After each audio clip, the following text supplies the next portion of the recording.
I think everyone by now knows the tragic story of FlatOut. Empire croaks, Namco gets their hands on Bugbear's new engine, and Team 6 take the reins of the series. You've heard it probably many times before.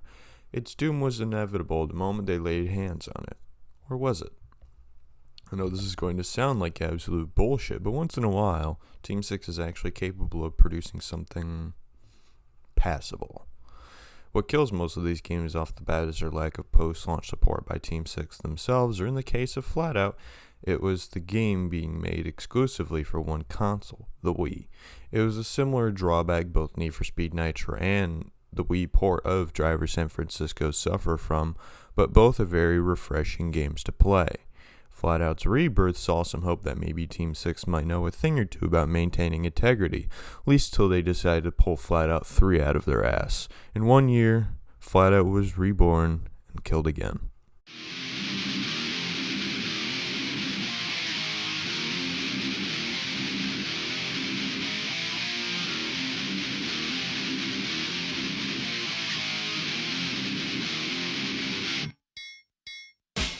Now to bring things down to a realistic level here, I'm not going to sell you up the river. FlatOut for the Wii is good old Team 6 shovelware, and it shows. Unlike FlatOut 3, however, it has a bit more wiggle room to excuse some of its problems. It is being developed pretty much side by side with the newly instilled CIA torture method since 2010, Glacier 3, and 5 other hilariously bad titles for even shovelware standards as they do, one of which was cancelled. Both FlatOut and Glacier 3 presumably served as earlier titles in the newer engine, or at least testing engine limits and or mechanics for future titles, since they are a bit lackluster in terms of features and shit of that likes. They're at least 2 months apart, with FlatOut coming out in November 2010 and Glacier in September. Very unfortunate part with FlatOut though, it doesn't hold up to the rest of the series, or at least not very well. The problem is it has to be taken more as a reboot than a sequel, hence just the title itself being only FlatOut.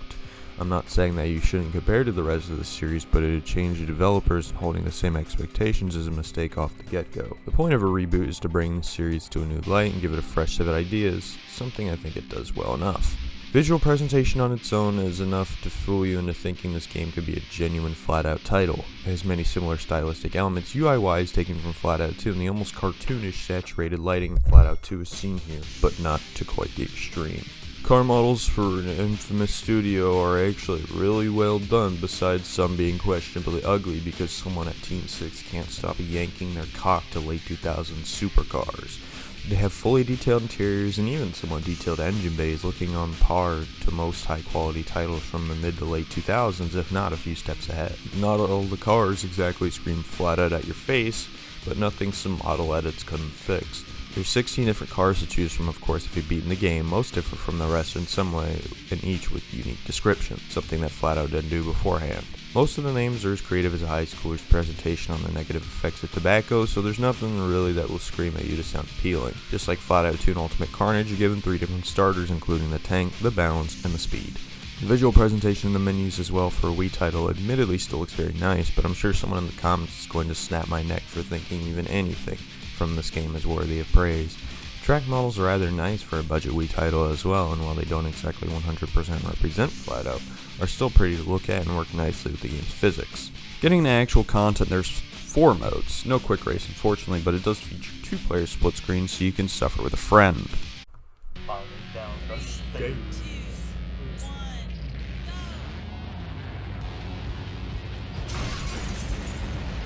What?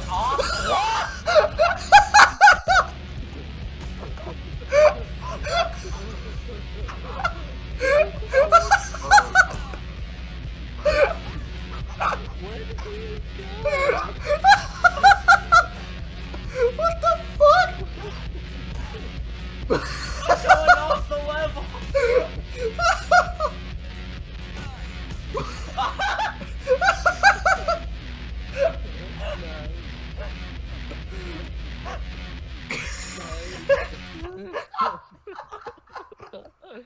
Worth it.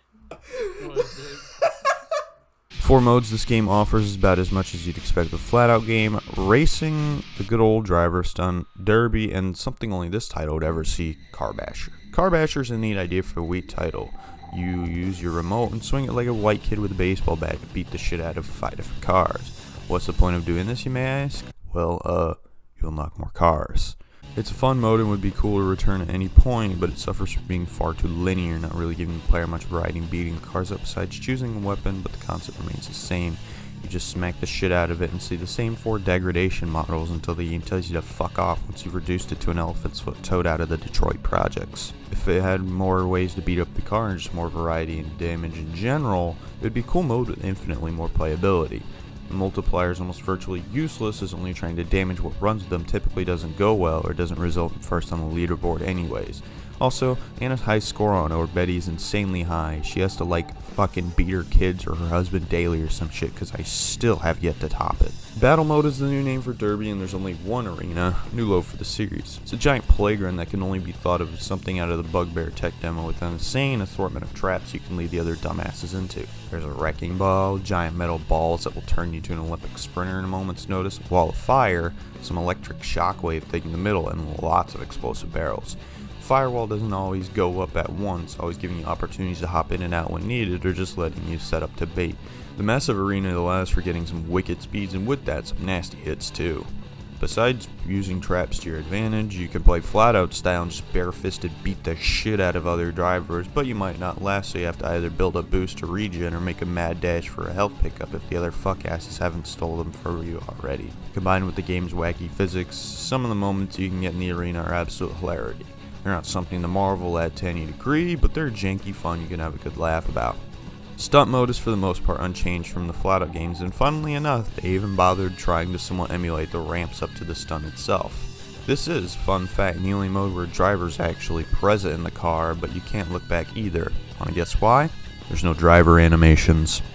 There's 8 stunts, each of which are varied from the next, but still in the end share the same goal. Launch yourself into some sort of objects, earn points, repeat. They're a bit repetitive in concept, but at least they play a bit different from one another. The stunt that really irks the fuck out of me though definitely has to be bizarre. The whole point is to fall and take out barrels on the way down, but instead you either ping off the rope and fly in some random direction or miss entirely. The stunt mode is split into 2 parts, one being some strange European castle-ish looking place with not a living soul to be found, just called Classic. A Nightmare, which is some really weirdly styled industrial area, and what I can only guess is the equivalent to walking through Chicago dockyards at 4 a.m. It has no purpose being that way, but it's cool, I guess. A detail I thought was cool as fuck with stunt mode is that in split screen it puts player 1 and 2 in the same car, leaving the responsibility of carrying both to victory. Race mode is split into 3 areas, something kinda like the main FlatOut games where locations had multiple different tracks. Each consists of 2 unique tracks, long and short with perverse variations. They're surprisingly fun to race around, but also littered with shit tons of props and other stuff to batter and throw all over the place, and for the first time, including moving traffic in the inner city tracks. The biggest problem overall is, unfortunately, how painfully short the race mode is, but the maps, if you don't haul ass the entire time, are well spaced and typically last about 3 to 4 minutes each. Part of me gets Burnout 2 vibes from the race intros and somewhat from the races themselves. I don't know if this was the intention or not, but I don't know how I feel about it. It's clear Team 6 wanted the game to be something more than it was and didn't quite have the means to flesh it out enough to really do more than leave it to rot as one of their half-decent titles cut short by pathetically minuscule playtime.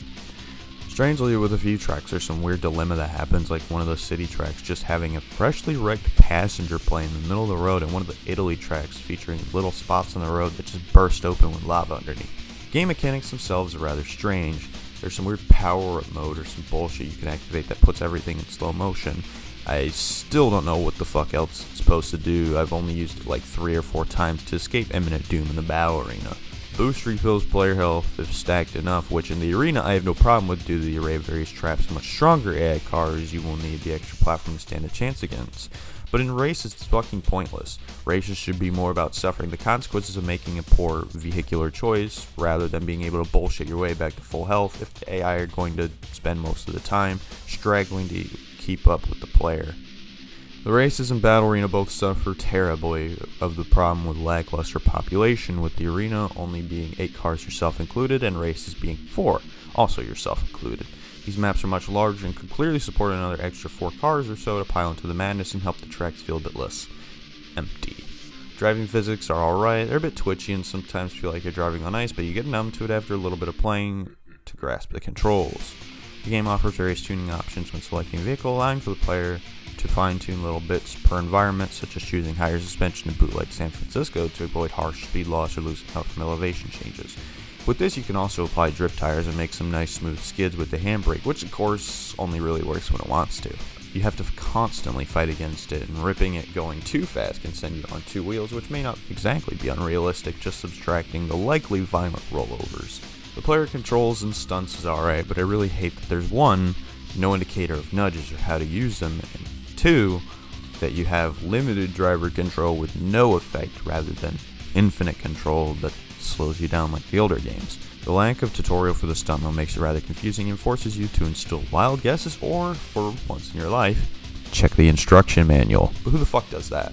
Another small detail I can appreciate with this game is carrying the mechanic of having unique drivers like the older games. It's a shame there's no expansion or emphasis on them at all, and they only use the libraries the player can, but it's still neat that they bothered to have them in the first place. Some of the names tied to the vehicles honestly couldn't be chosen better, and it's quite funny in its own right. Sound design is what you'd expect from a Wii title with a $5 budget. Every free asset sound shoehorned from the deepest corners of the world all in one place. It's like playing a 1980s cartoon or some kind of shitpost. Car engine sounds are one of two options: a jet turbine that had a bastard child with a Tesla, or a 1950s Lamborghini lawnmower with a crippling oil leak. Anything on the soundtrack with vocals is fucking garbage, and Team 6 probably put the children of Red Shirt Theory through college with how much they seem to appear in their game soundtracks, and they take up like half or more of this game's soundtrack as well. To nobody's surprise, I'd never heard of any artists in this game a day in my life before I played it. The only song from this game I thought was good enough to listen to on its own is the full version of the menu theme, Checkpoint, which is by Red Shirt Theory. FlatOut Wii by no means is a superb product, but it bleeds of lost potential and new ideas to the series that make it oddly refreshing in its own right. Team 6 has quite the name and expectations to live up to, and could they have?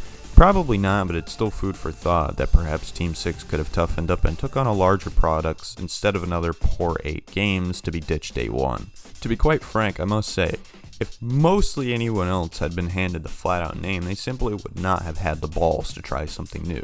It's almost in some way a good thing Team 6 were presented with the FlatOut title, at least in the case of Wii, because with the expansion on some of the game mechanics and ideas, it could easily be a solid game in its own right.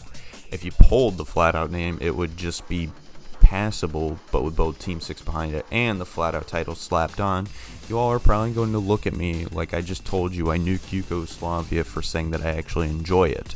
If you happen to actually want to give FlatOut Wii a try, I would suggest picking it up for no more than $10 at worst, or simply just emulating it and setting it up with a controller to make the experience a bit more enjoyable.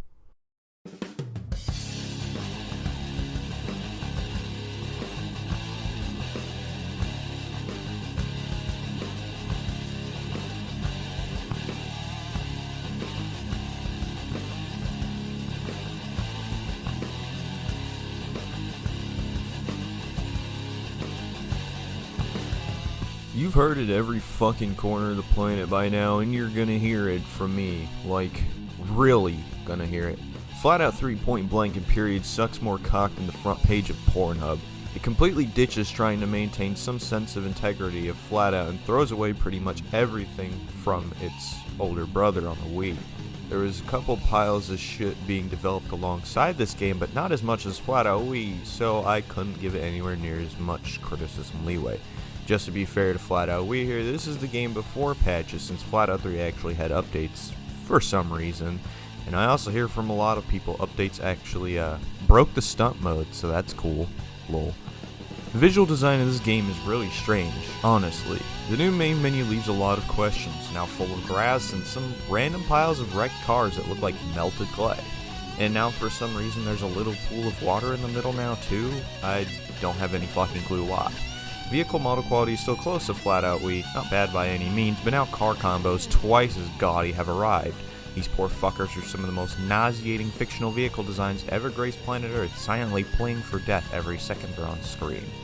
Texture quality looks questionable in a lot of places, and map design in general is fucking downright horrible. The maps bear pretty much zero semblance to FlatOut or anything that's featured in the older games besides, FlatOut 3's parasitic connection to the series itself only by name.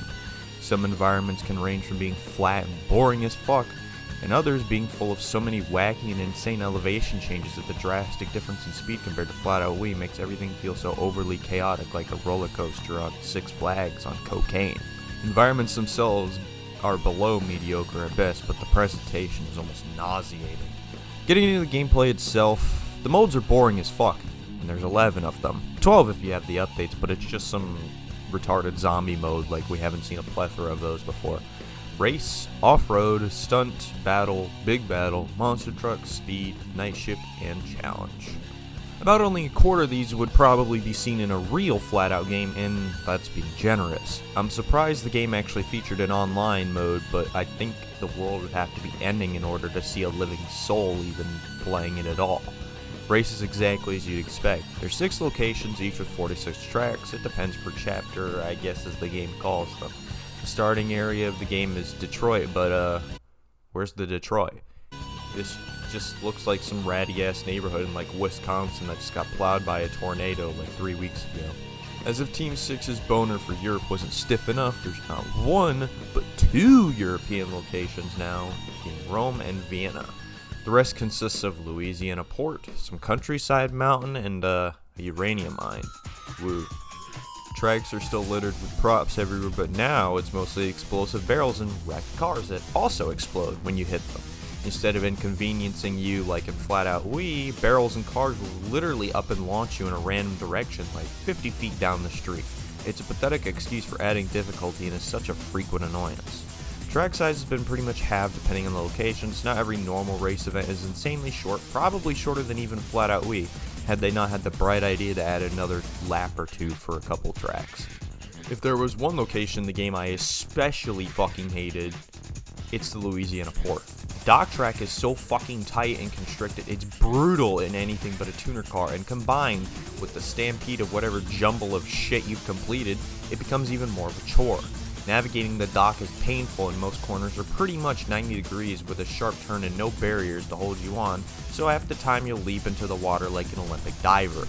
The sewers map is probably by far the worst track this game has to offer. On what fucking planet is this supposed to be set in Louisiana? It looks like an early 2000s Hot Wheels game track, except at least those are fun to race on. Navigating it is almost nearly as painful as the docks track. There's lots of fallout points and sharp areas right after jumps that almost guarantee your ass to be grass if you take them over like 60 miles per hour. Besides that, the tracks are so painfully forgettable and generic, I only remember them when I actually have to boot up the game again. Certain maps have some wacky dilemma and all can fuck you up a lot more than FlatOut Wii's ever could. Now there's more wacky crazy shit like falling meteors in Rome and some helicopter with missiles in the middle of fucking nowhere.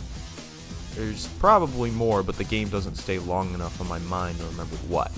Off-road is clearly rushed or had about as much thought put into it as YouTube pretending they care about small content creators. There's 4 tracks, obviously the other 2 being reverse variations, and boy, they're just about as uninteresting as you'd think.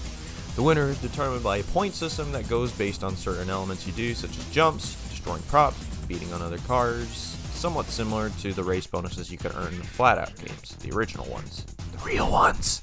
The first map, Kansas, is at best like a minute long and is a bit disorienting.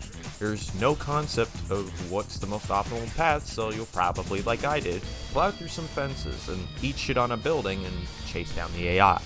Most of the defined track turns are literally 90 degrees, but they're almost pointless, and going off-road can shave off probably 30 or more seconds off your time. It's rather sad.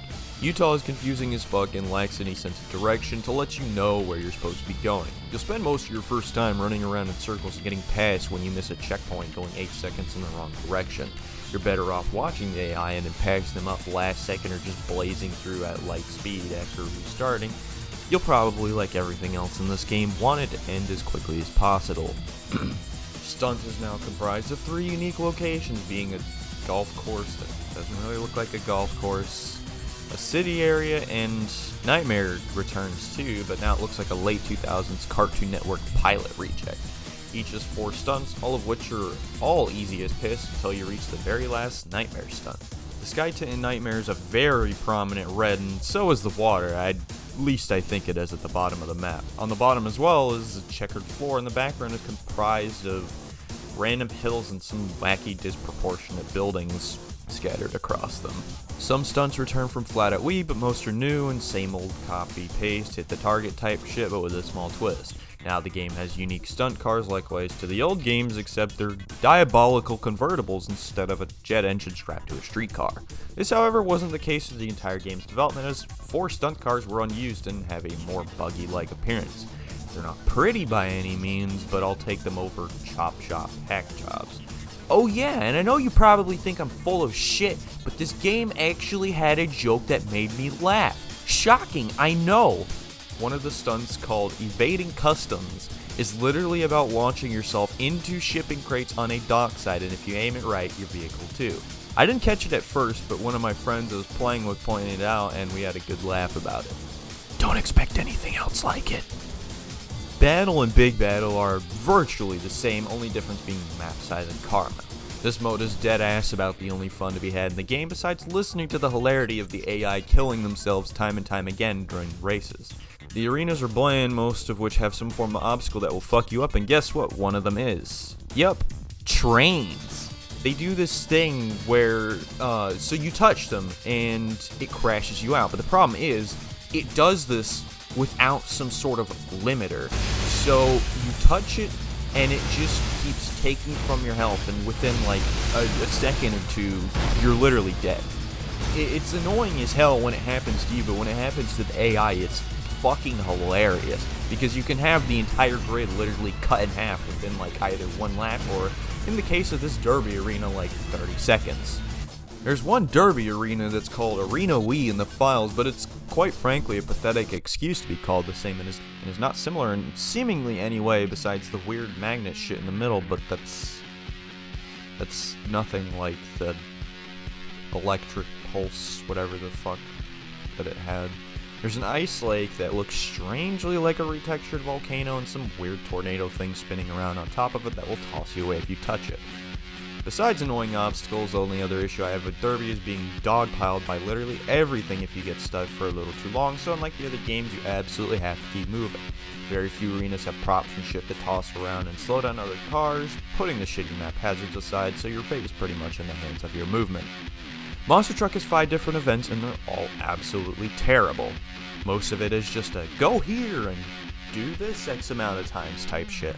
Literally 3 out of 5 of the modes are about hitting a certain number of scattered props. Very specific ones too. It's not like, oh, just hit random props. No, it's like, oh, hit 25 cars, hit 15 barrels, just shit like that. The other 2 are trying to knock barrels into goals and sink the giant water mine at the top in the hole below. Only problem with that is sometimes the mine just fucking explodes for no reason at all, which instantly fails the event. Monster trucks are aids to drive, so you're better off just driving anything else, most preferably an off-roader.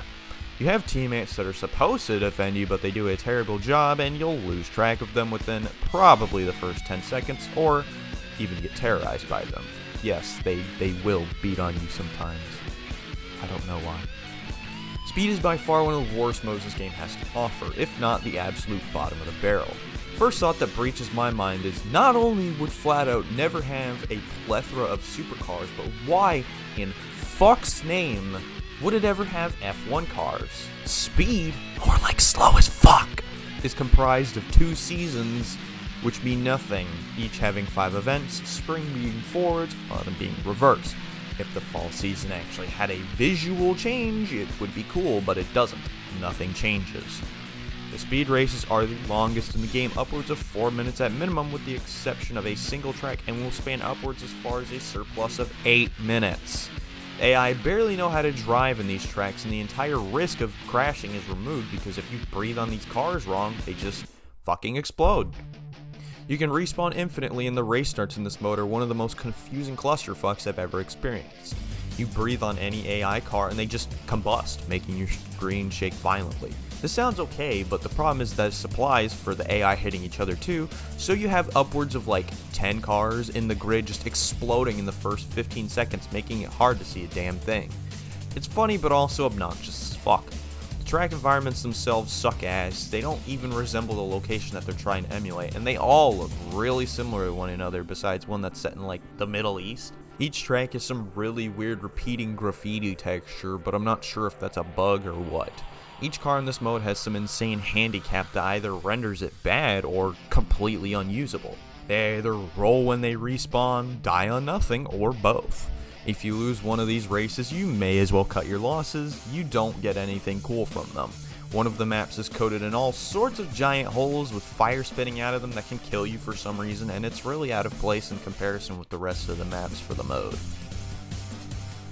Night Shift is a pathetic excuse for a game mode. It's literally every track but at night with rain and some fog effect or something versus another car.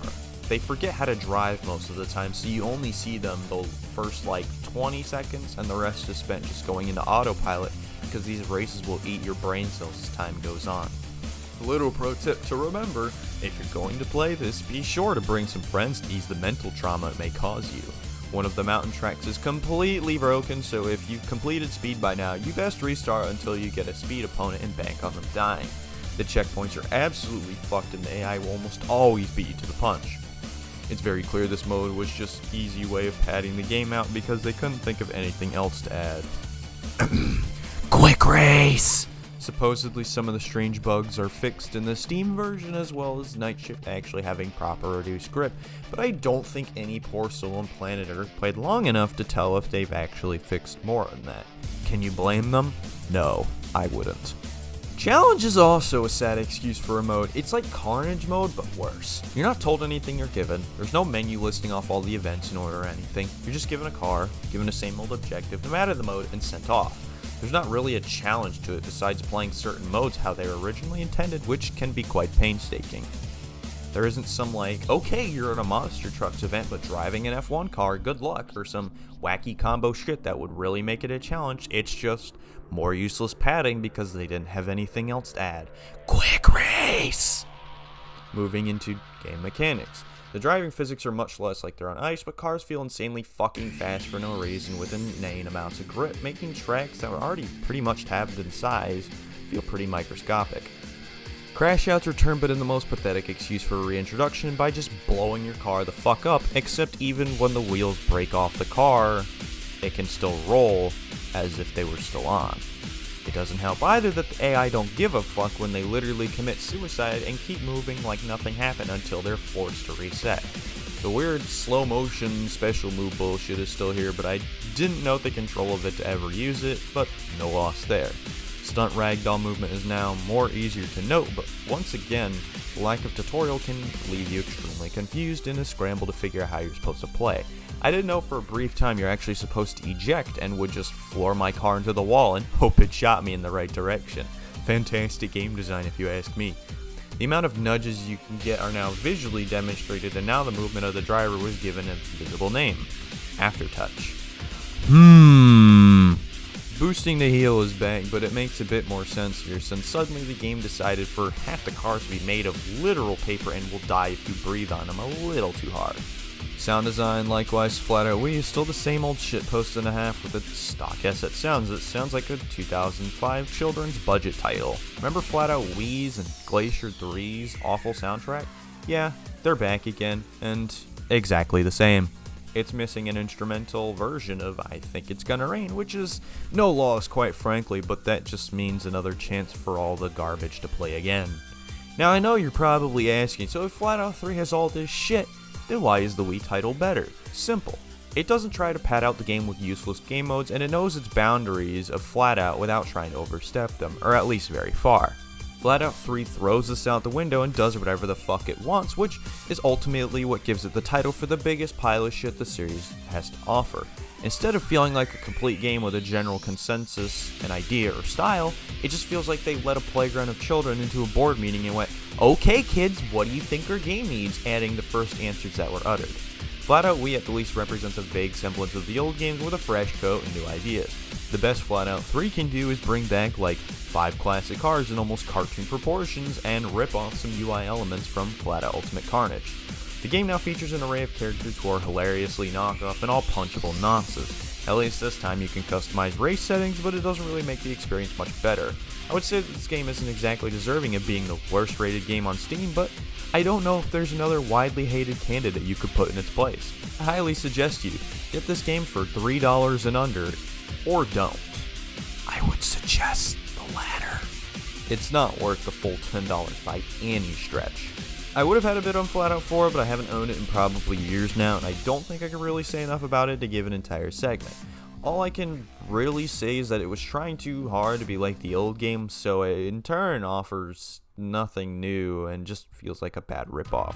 The characters have some of the dumbest fucking names that look like they were made with a name generator that pulls in literally any word in the English dictionary, and instead of featuring unique cards per class, each card just has 3 versions, one for each of the classes. Cool, I guess. The consistency with losing health in modes like derbies is awful, and the tracks are also forgettably bland. I haven't played the game in years and I don't remember any of them. In all, FlatOut Wii versus FlatOut 3 is a perfect example of quality over quantity. The two seemingly had very different scopes, and if I had to choose between the two, I'd take FlatOut Wii over 3 any day. I wish the game had a PC port like its younger brother, but whether that will ever come to fruition is trivial, if anybody else besides myself cared at all. Probably not. I know the devs probably wouldn't dare speak to me after putting their games on blast. Well, mostly FlatOut 3, but regardless, I would honestly really love, if at all, to hear from the devs some of the ideas and concepts that went around for both of these games, and I really want to know what was the tipping point of FlatOut 3 where they decided to just throw everything out the window. Do you guys have FlatOut Wii on the PC somewhere in the office? Please? Regardless of both being good games or not, their development cycles still pique my curiosity. I've made multiple crude attempts to port FlatOut Wii to PC, both of which have met no avail, so if any living soul on planet Earth wants to step in and help, be my guest. I expect not a single person to oblige. Can you guys sell it on, like, Steam or something for a couple bucks, please? It's too bad these games never got modding tools, at the very least to tack on some value to them. Anyways, I think both of these games have had their parts, take them as you will. Both shovelware garbage, but not equally terrible. If I fucked up something with this video, feel free to let me know, or if anyone manages to locate modding tools, that would be fantastic. Otherwise, that is all. If you would like to see the full FlatOut Wii split screen session spliced into a funny moments video, I will gladly do so. I'll see you all around. Hopefully, more content soon.